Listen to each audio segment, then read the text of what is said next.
Hi, we're back again for one of our top 10 video essays of the year. I've done it every year for the past couple years, and we got to do it again, but there's kind of one issue. This year, I went from 1 to 2 to 5 kids. That's a lot of kids, and they don't give me a lot of time to watch video essays.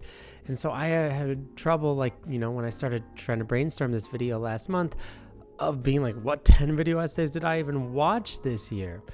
But fortunately, I have friends, and my friends are also video essayists, and each one of them decided to chip in and suggest one video for you to watch, preferably from a channel with a lower number of subscribers, something you maybe haven't heard of already. So, without further ado, here is the top 10 video essays of 2024 as selected by 10 wonderful video essayists. First up, Hot Cider. What makes great video essays?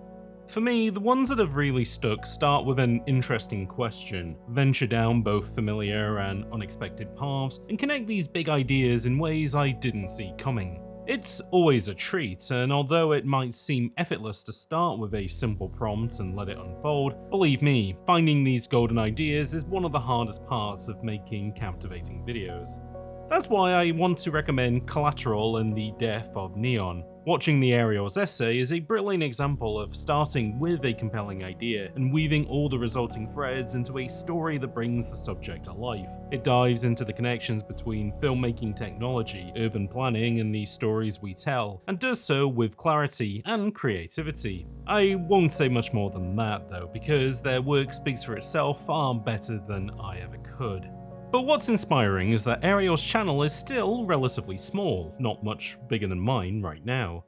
It's a reminder that there's still room for fresh voices and new perspectives in the world of video essays, ones that go beyond rehashing the same old ideas and genuinely bring something new to the table. It's the kind of work that makes me want to keep creating to achieve something similar, and I hope that after you give it a watch, it might inspire you to start exploring your own interesting questions.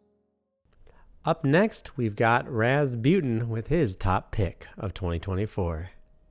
My favorite video essay of 2024 is The Games That Got Me Through Our Miscarriages by Max Frequency. In it, he examines the trying fertility journey he and his wife experienced before eventually having their daughter, all through the lens of the games he played during it. It's a raw and vulnerable exploration of how to find ways to cope when everything you are hoping for feels entirely out of your control. I love the exercise of not just examining what a game means, but what a game means to you, and Max does an excellent job of showing why the games he played throughout that time mattered so much in getting him to where he is now. I found it both fascinating and moving. He manages to take what is a heavy topic and present it in a way that does it justice while still feeling approachable. It's a story that I know will resonate with and help many people. Max is a talented and thoughtful writer, and his work definitely deserves a look. One of my favorite channels, and one which released some stellar videos this year, is Transparency. Here's Kiki from that channel recommending a video for you to watch. In late August, the YouTube channel Sparky World dropped a 7 hours and 46 minute long video called Sonic CD, the Unsung Masterpiece. As someone who's slowly come to adore Sonic CD over the decades from my initial indifference, I was instantly intrigued by the suggested scope of this project. I know excessively long video essays have gotten their fair share of suspicion over the years, but believe me when I say that Sparky absolutely motivates the runtime by extensively explaining how Sonic CD simply is a great game. From patiently discussing the common criticisms levied against it to joyfully digging out endless meaning from the game's aesthetics, we're given an overly detailed and constructive view into every facet and angle of a divisive classic, inviting us all to share in Sparky's sincere love for the game. At the end of the near 8-hour escapade, any Sonic CD hater should be seriously reevaluating their thoughts, and any Sonic CD lover fully vindicated. Skyhoppers is a fantastic video essayist who made my list last year for their Final Fantasy VII video, and here they are to recommend you something. Hello, I'm Skyhoppers, and my pick is Astronomy Has a Colonialism Problem by Dr. Fatma. As far as video essays go, this is a towering work. The topic feels tailor-made for the creator's particular expertise, style, and personal background, and is indeed executed with poise and passion.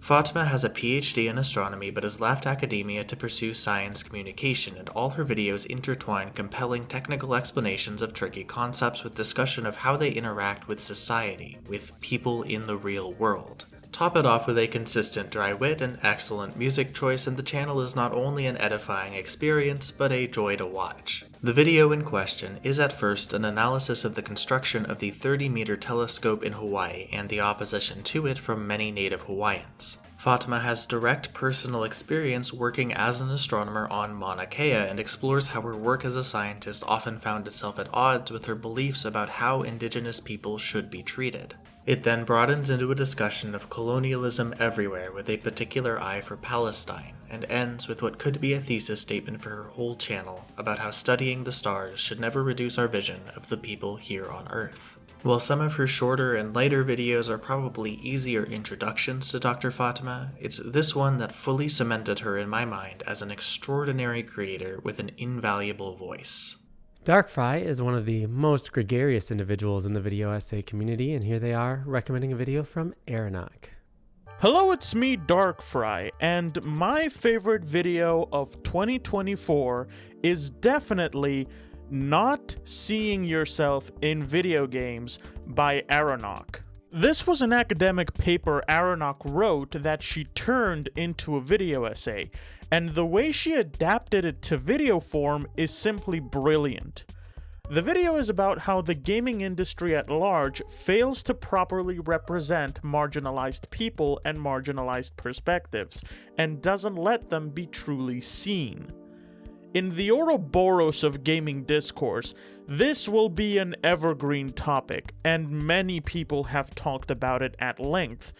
However, since it was an academic paper originally, Aeronaut's video is very well cited and researched, and goes a lot more in depth into concepts of what it means to truly see yourself in media, experience the perspective of others, and the impact that can have on a person, from well-known researchers and writers. The format of the video is also quite refreshing, with the densely packed and informative chapters being mixed with a casual, conversational-style interview with Turb, who is also wonderful here, and a hilarious parody of the Stanley Parable being used as a narrative device. Like all of Aeronaut's videos, it is an educational and emotional journey. You will learn, and you will cry. Definitely my favorite video of 2024. Wow, Aeronaut seems pretty cool. I wonder what they think is the best video essay of the year. Hi, I'm Aeronaut, and one of my favorite essays of 2024 is my friend Pim Crips, The Religious Gamification of Indica. Full disclosure, I gave sensitivity feedback about religious trauma and essay on the script.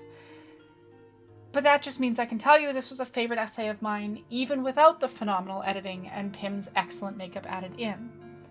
To explain my love of the essay requires some personal insight. I struggle with mental illness and specifically intrusive thoughts, much like the subject of the game Pim's examining. To me, their analysis of Indica beautifully and respectfully examines how someone like me, brought up in a difficult, religiously abusive institution, can experience extreme self-hatred and obsessions around being sinful and a failure. How shame can consume a person. Pim's video lays out beautifully how video games as an interactive medium can uniquely represent the internal experiences of mentally ill people like me. It manages in only 20 minutes to say a great deal on difficult emotional topics with a deftness rarely seen, all while dissecting the game's design, ludonarrative consonants, and our relationship to the medium itself. Up next, we've got the great video essayist of all things horror, and other things of course, Pim, with their video essay recommendation for you. When I look back on the video essays I myself have written and published during 2024, one word comes to mind: expectations. More specifically, how our expectations of a piece of art often distract us to the point that we don't actually critique what the art is, but what we thought it would be. I saw this happening during the lead up to the Silent Hill 2 remake. I saw it after the release of the 2022 game Scorn, and in retrospect, I realized that it also happened to the subject of this video essay, made by Lamhoot. Metal Gear Survive's twist ending, alternate title Metal Gear Survive The Unsung Finale, was published close to the tail end of 2024, but it's no less essential than any of the great essays that came out earlier in the year. This game had everything working against it. It was the first Metal Gear to release post-series creator Hideo Kojima's firing from Konami, a company that had already achieved a high level of infamy after the permanent removal of one of the most influential horror titles of all time, PT. There was simply no way that this game was going to be embraced with open arms by hardcore Metal Gear fans. And of course, it wasn't. I don't think it's fair to call this video a defense of Metal Gear Survive, because it implies that Lampoot spends any amount of time directly combating the game's negative reception. Instead, he solely focuses on conveying his own take on Metal Gear Survive, and he does it with absolute confidence and sincerity. He focuses on how the game intriguingly builds on the gameplay mechanics of the series past, how it successfully concludes its overarching narrative, rather than how it supposedly destroyed it. Given how people used to talk about Survive back in 2018, it's almost as if Lampoot is talking about a completely different game here. And that's why I love this video so much. It highlights how much one might miss out on by taking negative criticism, or any kind of criticism, at face value. It's so easy to buy into the idea that a game is just objectively bad. It's what everyone's been saying, after all. But if you have an open mind, you may discover genuine artistic value where you least expect it, even in a game like Metal Gear Survive. Pim seems to really like Lamhoot, so we better hear what Lamhoot has to say about his favorite video essay of the year. Hi there, I'm Lamhoot, and one of my favorite video essays this year was Pixel A Day's piece on city levels. In it, Kat breaks down why, despite their mundanity in contrast to other biome themes like desert, water, snow, why city levels are so playful and electric. The way their design, sound, and details present them as places that don't just exist, but are made by the people who live in them. They're symphonic playgrounds. But honestly, the real reason I picked this is that halfway through the video she cuts straight to it and we get to be taken on a walk through Melbourne. Our host invites us to her dérive, a deliberately aimless exploration of the city meant for stumbling into the unfamiliar and observing the simple excitements of being in a place surrounded by things that are happening. I love this fucking put your money where your mouth is style of video making.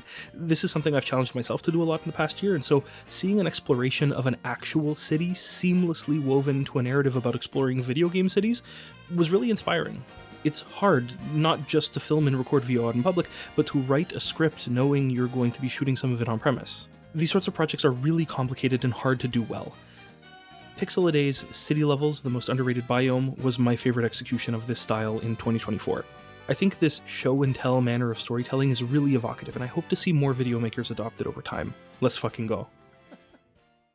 Well, it looks like we've got a little bit of a chain going here, because, Pim recommended Lamhoot, and Lamhoot recommended Pixel A Day, so we better find out what Pixel A Day, Kat, has to say about her favorite video essay of the year.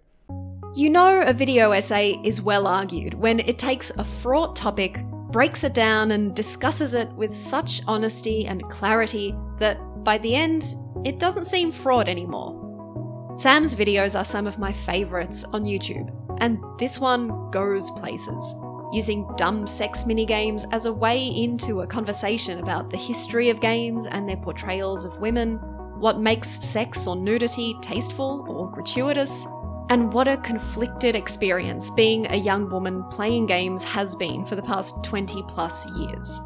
And she does it all with her trademark humour and authenticity.